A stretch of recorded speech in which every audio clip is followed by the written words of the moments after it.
Hi everyone, today I'll be talking a little bit about the header and footer sections of your website. Now the header and the footer sections are there to provide some consistency in the way that your site functions when somebody comes to it and navigates from page to page. So up here at the top we have here on this template something that says blessings and then International Church, and notice when you navigate from page to page that whole section in the blue remains absolutely the same. Well, that section we call the header.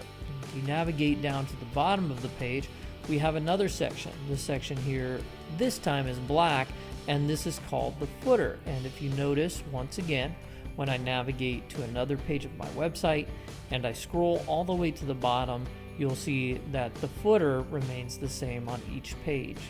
If I would like to customize the header and the footer, or those sections that remain the same, all I do is work within the guidelines of the header or footer.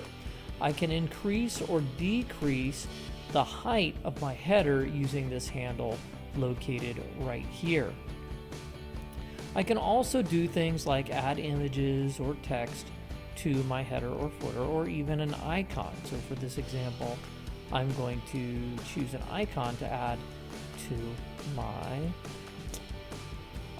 header. And I do that just by dragging it up just like so. Now notice that the header is highlighted in green, and also the element that I added to my header is wrapped with some green handles once it's in the header. That means that it's going to appear on every single page.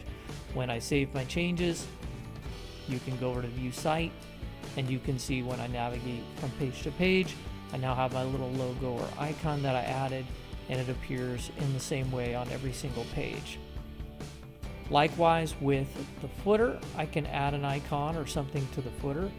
I can, let's say, remove this YouTube icon, and then I can slide everything over, maybe create some spacing, do whatever changes I'd like, and when I save them, those are applied to each page in the footer section. You can see that once again when I go from home to about to ministries or whatever page, this footer section will always remain the same.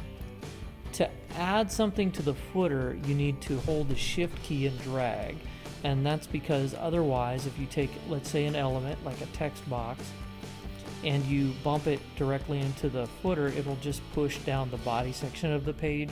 But if you hold the shift key and drag into the footer, it will be highlighted, and when you let go, that new element will be added to the footer section. I'm going to delete this example. If you ever want to enable or disable the header and footer, you can do that by going up to View and unchecking where it says Show Header, and also unchecking where it says Show Footer. And now those will no longer be reflected on this particular page. If I feel like that was a mistake, or I just want to bring them back, I can do that by just going back and rechecking the boxes.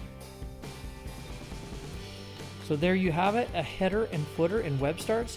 Don't forget to visit webstarts.com to create your very own free website and see more helpful videos like this.